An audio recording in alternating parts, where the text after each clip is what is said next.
Mainit na tanghali sa inyong lahat. So, kayo ba ay nagigipit at kailangan nyo ng uutangan?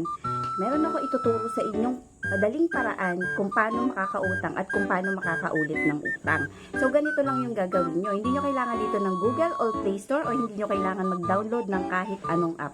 Kailangan nyo lang dito is Facebook at Messenger. So, ituturo ko sa inyo step by step kung paano kayo makakautang. Ganito lang gagawin nyo. Punta kayo sa search section, hanapin nyo doon yung nakakaluwag at may tiwala sa inyong kaibigan nyo. I-search nyo lang siya, tapos mag-chat kayo sa kanya, sabihin nyo sa kanya na nangangailangan kayo. O pagkatapos, kapag napautang niya na kayo, magkusa naman po kayong magbayad ha, para makakaulit po kayo ng utang. So, yun lang po ha. Kasi ang pinakapuhunan nyo dyan is yung tiwala na ibibigay niya sa inyo.